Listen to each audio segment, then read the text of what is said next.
حتى أهل البدع والأهواء، أهل البدع العقائدية وأهل البدع السياسية.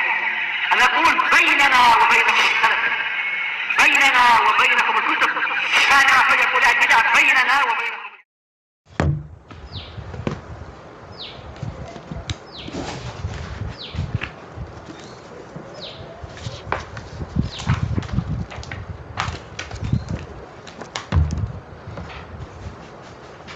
Bismillahirrahmanirrahim. Kita masih membahas masalah yang terkait dengan tawakal dan seterusnya itu. Qala Syekh Abdul Aziz Al-Rasyid rahimahullahu taala, fa fihi isyaratun ila anna tawakkul la yunafil ityana bil asbab. Di dalam ayat ini, di dalam hadis tadi, hadis yang jayyid sanadnya itu, ada isyarat bahwasanya tawakal itu tidak meniadakan upaya atau disyariatkannya kita mendatangi sebab-sebab. Bal yakunu jam'uhuma afdal, bahkan menggabungkannya itulah yang lebih utama. Hati kita bertawakal kepada Allah, amalan anggota badan kita mengerjakan apa yang disyariatkan itu. Disyariatkan untuk melakukan apa yang bermanfaat dan menjauhi apa yang bermadarat.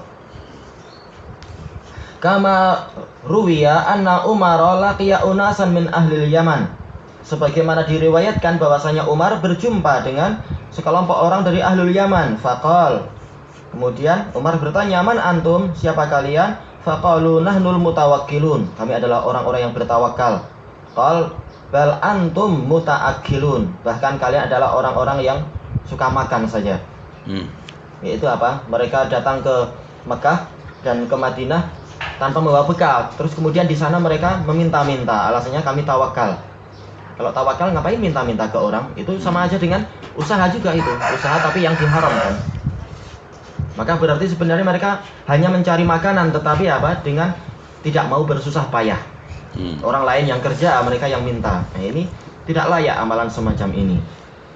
Kemudian Umar mengatakan, innamal mutawakkil alladhi yulqi habbahu fil ard wa yatawakkalu 'ala Allah. Hanyalah orang yang bertawakal itu orang yang melemparkan bijinya ke bumi dan dia bertawakal kepada Allah. Yaitu dia berusaha menanam tanaman, bekerja dia berusaha, dan tawakal pada Allah bagaimana hasilnya nanti. Yang penting kita sudah berusaha. Itu baru tawakal yang sebenarnya. Walaupun asar ini dhaif, tapi makna itu benar dari sekian banyak dalil. Hadis ini, asar ini disebutkan oleh Ibnu Rajab sebagaimana disebutkan di sini. Dan sanadnya hadis ini, asar ini diriwayatkan oleh Ibnu Abi Dunya dalam kitab At-Tawakkul 'ala Allah nomor yang ke-10, dan di dalam syaratnya ada inqita, yaitu terputus antara Muawiyah bin Qurrah dengan Umar bin Khattab. Abu Hatim Ar-Razi mengatakan Muawiyah bin Qurrah rahimahullah, beliau tidak berjumpa dengan Ibnu Umar. Kalau berjumpa aja tidak, maka bagaimana sampai meriwayatkan dari Umar? Tayyib. Tapi kita sudah mendapatkan dalil yang lebih kuat dari ini, yaitu tentang firman Allah Subhanahu wa taala, wa tazawwadu fa inna khairaz zadit taqwa. Ketika apa terkait dengan masalah haji itu, Allah taala berfirman, berbekallah kalian. Kemudian sesungguhnya sebaik-baik bekal adalah ketakwaan. Diriwayatkan oleh Imam Bukhari di dalam Sahih beliau dari Ibnu Abbas, beliau mengatakan dulu ahlul Yaman, mereka kalau pergi haji mereka tidak berbekal. Kemudian begitu sampai di Madinah, mereka minta-minta kepada orang. Maka turunlah ayat ini. Kata para pensyarah, ini menunjukkan bahwasanya kalau tidak salah Ibnul Battal dan yang lain-lain mengatakan bahwasanya ini menunjukkan bahwasanya yang pertama berbekal itu harus di dalam masalah haji dan sebagainya, dan itu bagian dari apa? Bagian dari mencari sebab agar kita tidak kelaparan, agar kita tidak membebani orang lain, agar kita juga mampu mencukupi keperluan kita sendiri di perjalanan sampai pulang. Itu namanya mencari sebab. Kemudian fa inna khairaz zadit taqwa, kata para ulama tadi, ini menunjukkan bahwasanya termasuk bagian dari bertakwa kepada Allah adalah tidak minta-minta. Dan barang siapa dia minta-minta kepada orang, berarti dia tidak bertakwa kepada Allah. Nah, ini adalah sisi pendalilan yang sudah cukup kuat dengan dalil-dalil yang tadi. Walaupun asar Umar ini dhaif, tapi cukup dengan ayat dan hadis yang terkait dengan itu. Taib.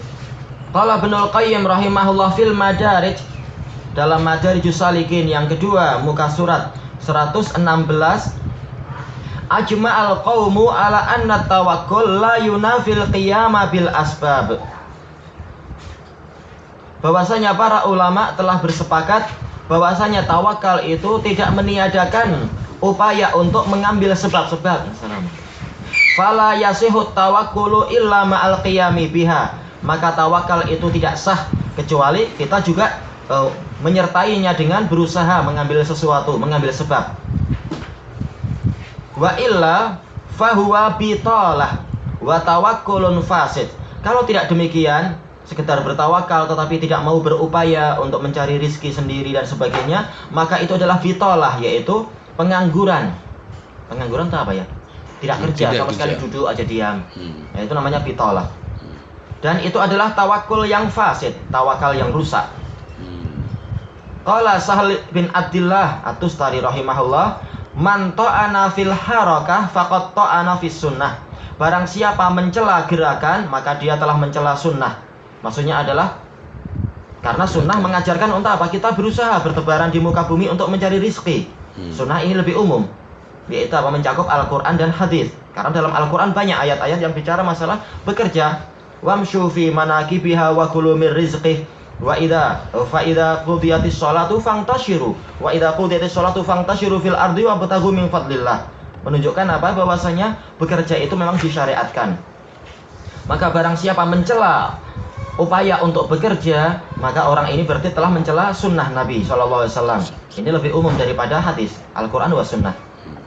Wa man ta'ana fit tawakkul faqad ta'ana fil iman. Sebaliknya, barang siapa mencela tawakal, berarti dia telah mencela keimanan. Karena keimanan mengharuskan untuk kita percaya bahwasanya rizki itu dari Allah Ta'ala semata, bukan dari upaya kita semata-mata, tapi itu adalah dari Allah. Maka barang siapa mengatakan tawakal ini tidak perlu, berarti dia mencela apa? Keimanan. Berarti harusnya adalah menggabungkan antara berupaya mencari rizki dan hatinya itu tawakal kepada Allah. Karena kita sama sekali tidak bergantung kepada upaya kita. Kita tidak tahu betulkah setelah kita jual beli kita akan mendapatkan rizki, kita tidak tahu. Betulkah setelah kita bercocok tanam kita akan dapat rizki, kita tidak tahu. Betulkah apabila kita berusaha mencari rizki lewat apa itu penerjemahan, penulisan dan sebagainya, kita pasti dapat rezeki, kita tidak tahu. Tapi kita berupaya dan kita mohon kepada Allah. Maka harus menggabungkan antara tawakal dengan bekerja. Baik. Fatawakkul halun Nabi sallallahu alaihi wasallam. Maka tawakal adalah keadaan Nabi. Beliau adalah Sayyidul Mutawakkilin, pemimpin orang-orang yang bertawakal. Wal kasbu sunnatuh. Sementara bekerja adalah sunnah Nabi. Maka dua-duanya harus digabungkan. Faman amila ala halihi fala yatrukanna sunnatah. Barang siapa mengamalkan sesuai dengan keadaan Nabi, maka jangan dia meninggalkan sunnah Nabi. Dua-duanya harus dikerjakan. Wa tawakkul yang qasimu ila qismain. Al awal tawakkulun 'ala Allah. Tawakal itu terbagi menjadi dua macam. Yang pertama yaitu tawakal kepada Allah, bergantung kepada Allah. Fahuwa min asyrafi a'malil qulub wa ajalliha. Maka tawakal kepada Allah adalah termasuk amalan hati yang paling mulia dan paling agung. Dan ini juga sebagaimana disebutkan oleh Ibnul Qayyim dalam Madarijus Salikin. Beberapa muka surat setelah itu, yaitu yang kedua muka surat 120, Ibnul Qayyim mengatakan fatawakkul min a'zamil asbab allati yuhsalu bihal matlub wa yandafi'u bihal makruh. Tawakal itu adalah termasuk sebab terbesar yang dengan itu akan dihasilkan apa yang kita inginkan dan akan tertolak dengan itu perkara yang tidak kita sukai. Jadi memang harus tawakal agar kita sukses mendapatkan apa yang kita cita-citakan, bukan bergantung kepada semata-mata perbuatan anggota badan kita. Wasani at-tawakkulu ala ghairihi subhanah. Yang kedua adalah tawakal kepada selain Allah yang Maha Suci. Apa hukumnya? Wa yanqasimu ila salasati aqsam. Dia terbagi menjadi 3 jenis. Al-awwal at-tawakkulu ala ghairillah fil umuril lati la yaqdiru 'alaiha illallah. Tawakal kepada selain Allah di dalam perkara-perkara yang tidak mampu untuk didapatkan, tidak mampu dilakukan kecuali oleh Allah. Katawakul alal amwat, seperti bertawakal kepada orang-orang mati, wattawagid, bertawakal kepada tauhid-tauhid, fi rizq, dalam masalah rizki. Jelas ini makhluk tidak mampu. Allah lah yang memegang rizki semuanya. Hal min khaliqin ghairullahi yarzuquhum minas sama'i wal ard la ilaha illahu. Apakah ada pencipta yang memberikan rizki kepada kalian dari langit dan bumi? Jawabannya ada, tidak ada. Berarti apa? Tidak ada sembahan yang benar kecuali Dia. Au nasr, atau dalam masalah pertolongan, minta pertolongan kepada mayit. Jelas mayit tidak mampu apa-apa. Demikian pula kepada tauhid-tauhid. Au naf'in au dur, atau dalam suatu manfaat atau bahaya. Tidak ada satupun makhluk yang mampu memberikan manfaat ataupun bahaya. Semuanya adalah di tangan Allah Ta'ala. Wala tad'u min dunillahi ma la yanfa'uka wa la yadurruk fa in fa'alta fa innaka idzan minadh dhalimin. Janganlah engkau berdoa kepada selain Allah yang mereka itu tidak mampu memberikan manfaat ataupun membahayakan dirimu. Kalau engkau mengerjakan itu, yaitu bertawakal kepada selain Allah, padahal yang selain Allah itu tidak mampu bermanfaat ataupun memberikan madarat, maka sesungguhnya engkau termasuk dari orang-orang yang zalim. Bertawakal kepada sesuatu yang tidak layak untuk ditawakali, berdoa kepada sesuatu yang tidak layak untuk didoai, dan seterusnya. Wa nahwi dzalik, dan yang semacam itu, fahada syirkun akbar, maka ini adalah syirik besar. Karena dia memalingkan suatu jenis ibadah kepada selain Allah. Tawakal adalah salah satu dari jenis ibadah, bukan sekedar sarana.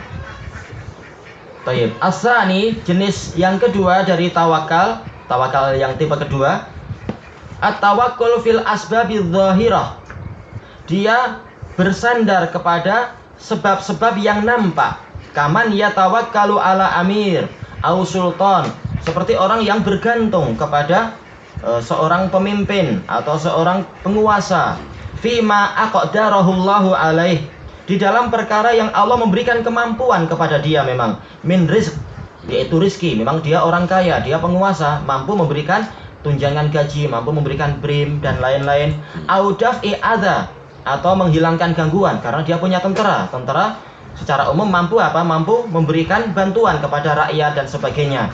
Wa nahwi dzalik, dan yang semacam itu, fahadan nau' syirkun asghar, maka jenis ini adalah syirik kecil. Kenapa? Karena hatinya sampai bergantung kepada yang selain Allah, maka ini adalah syirik kecil.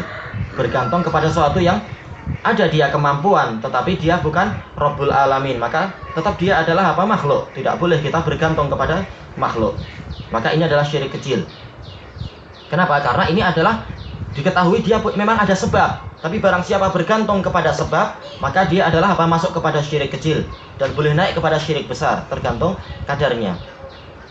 As-salis, yang ketiga, taukilul insan ghairah, seseorang mewakilkan kepada orang lain, fi fi'li ma yaqdiru alaih, di dalam perkara yang dia memang mampu melakukannya, niabatan anhu, sebagai wakil darinya. Fahadhil wikalah al-jaizah, maka inilah perwakilan yang diperbolehkan. Lakin laisa lahu an ya'tamida alaih, tapi dia tidak boleh bersandar kepada orang tersebut. Hatinya tidak boleh bergantung pada orang tersebut. Bal yatawakkalu 'ala Allah, tapi hendaknya dia bertawakal kepada Allah fi taisiri amrih, di dalam pemudahan urusannya. Seperti apa itu? Seperti yang dilakukan oleh Nabi Yakub kepada anak-anaknya. Ya bani yadhabu fatahassasu mi Yusuf wa akhih. Wahai anak-anakku, pergilah kalian dan carilah berita tentang Yusuf dan saudaranya. Nabi Yakub sudah terlalu tua untuk mencari-cari. Ini adalah perwakilan, ini boleh. Istilahnya adalah taukil. Bukan sampai tingkat tawakal, tetapi taukil. Dari sisi hatinya, tetap dia bergantungnya adalah kepada Allah. Makanya Nabi Yakub di awal-awal kalimat sudah mengatakan apa? Di awal-awal kisah itu, di awal tapi sudah pertengahan tentunya, mengatakan apa? Wala ughni ankum minallahi syai'a min syai'. Aku sama sekali tidak bermanfaat bagi kalian di sisi Allah sedikit pun. Menunjukkan bahwasanya Nabi Yakub secara zahir beliau adalah mewakilkan urusan kepada anak-anak itu. Tapi dari sisi hatinya tetap tawakalnya kepada Allah. Karena semua urusan ada di tangan Allah. Dan ini ma'ruf, masalah apa? Masalah taukil itu adalah disyariatkan. Masalah perwakilan, sebagaimana Rasulullah mewakilkan pengambilan zakat kepada siapa? Kepada para jawabinya. para petugas pengambil zakat seperti siapa? Ali bin Abi Thalib, seperti Mu'ad bin Jabal dan seterusnya, dan mewakilkan penjagaan zakat kepada siapa? Abi Hurairah radhiyallahu anhu. Semua ini adalah boleh. Seperti masalah apa? Taukil sebagian sahabat kepada sahabat yang lain untuk apa? Memberitahukan kepada Fatimah binti Qais bahwasanya apa? Suaminya telah menceraikan dia. Ini boleh. Masalah perwakilan itu boleh. Sesuai dengan kadarnya. Walaupun ada amalan-amalan yang tidak boleh diwakilkan. Seperti apa? Sholat nggak boleh diwakilkan pada orang lain. Puasa nggak boleh. Oh, kamu aja yang puasa ya. Nah, nggak boleh. Tapi secara umum at-taukil adalah masyru', disyariatkan. Nah, al-wakil lahu hukmu apa? Al-muwakil. Wakil itu posisinya seperti muwakil, yang mewakilkan. Jual beli boleh juga ada perwakilan dan sebagainya. Tayyib qal wa dzalika min jumlatil asbabil jaizah, dan itu adalah termasuk dari sejumlah sebab-sebab yang diperbolehkan. Fahadhil ayah, maka ayat ini wa tawakkal 'alal hayyil ladzi la yamut afadatil hassa 'ala tawakkuli 'ala Allah, memberikan faedah dorongan untuk bertawakal kepada Allah. Wa ta'liqal amali bihi subhanah, dan mendorong kita memberikan faedah untuk menggantungkan harapan, angan-angan, cita-cita itu kepada Allah Subhanahu duna ghairi, bukan kepada yang lain. Kama afadat wujubat tawakkuli 'ala Allah, sebagaimana dia juga memberikan faedah wajibnya bertawakal kepada Allah. Id mutlaqul amri yaqtadil wujub, karena perintah yang mutlak, perintah yang kosong dari ikatan ini, ikatan itu, maka dia itu menuntut makna wajib. Apakah ada pembahasan di sini? Oh, anu tidak membahas di sini ya. Tapi itu ma'ruf dari kalam para ulama, di antara adalah Ibnul Qayyim di dalam Zadul Ma'ad. Masalah mutlaqul amr adalah yaqtadil wujub, ini ma'ruf. Baik. Adapun masalah yang tadi bahwasanya ayat ini memberikan faedah wajibnya tawakal kepada Allah, Syekhul Islam Ibnu Taimiyah di dalam Majmu' Fatawa yang ke-7 muka surat 16, beliau mengatakan fa inna tawakkula 'ala Allah wajibun min a'zamil wajibat. Sesungguhnya tawakal kepada Allah itu adalah wajib, termasuk kewajiban yang paling besar. Makanya termasuk syarat sah apa? Keislaman. Sebagaimana ucapan Nabi Musa kepada Bani Israel di dalam surat Al-A'raf itu. Fa'alallahi wa 'alallahi fatawakkalu in kuntum muslimin. Hanya kepada Allah lah hendaknya kalian bertawakal kalau kalian adalah orang-orang yang muslimin. Maka Bani Israel mengatakan 'alallahi tawakkalna. Kepada Allah lah kami bertawakal. Baik, ilahuna. Kita habiskan ini. Wa afadat isbata sifatil hayatil kamilah lillahi subhanahu wa ta'ala. Dan ayat ini juga memberikan faedah penetapan sifat kehidupan yang sempurna untuk Allah Ta'ala. Kapan kehidupan dikatakan sempurna? Kalau dia itu apa? La yasbiquha al-adam, tidak didahului oleh sifat tidak ada. Wala ya'tariha as-sinah walan naum, dan dia tidak tertimpa perkara yang mengurangi sifat hidup, yaitu apa? Mengantuk, tidur. Itu adalah sifat kekurangan dari sifat hidup, yaitu mengurangi sifat hidup. Kemudian apa? Wala yaqibuha az-zawal walal fana, dan dia itu tidak ditutup, tidak disusuli dengan apa? Hilang dan rusak. Itu baru kehidupan yang sempurna. Makanya manakala kita di dunia ini adalah kehidupan yang penuh dengan apa? Berbagai macam penyakit, didahului dengan tidak ada, diakhiri dengan kematian, dan di tengah-tengahnya juga banyak kita apa? Sakit, banyak juga mengantuk dan tidur, maka sifat kehidupan di dunia ini bukanlah kehidupan yang sebenarnya. Allah Ta'ala berfirman, wa mal hayatud dunya illa mata'ul ghurur.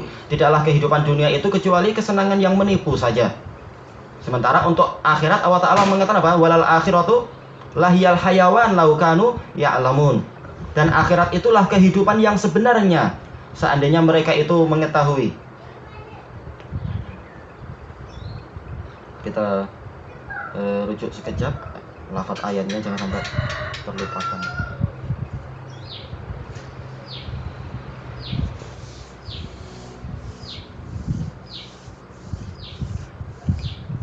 Berarti apa kaitannya ayat lafaz al-hayy dengan lafaz alladzi la yamut? Ini adalah bukan sebagai apa? Bukan sebagai pembatasan. Dia bukan sebagai hasar, tetapi dia adalah apa istilahnya? Sifatun kasyifah. Yaitu bukan berarti ada kehidupan yang begini, ada yang kehidupan yang begitu. Tapi ini adalah penjelasan bahwasanya Allah Al-Hayy-nya adalah memang dia itulah yamut. Ya, dalam surat Al-Ankabut, wa ma hadhil hayatud dunya illa lahu wa la'ib wa inna daral akhirah. Ya, ini ayat yang benar. Lafaz yang benar. Wa inna daral akhirata lahiyal hayawan law kanu ya'lamun.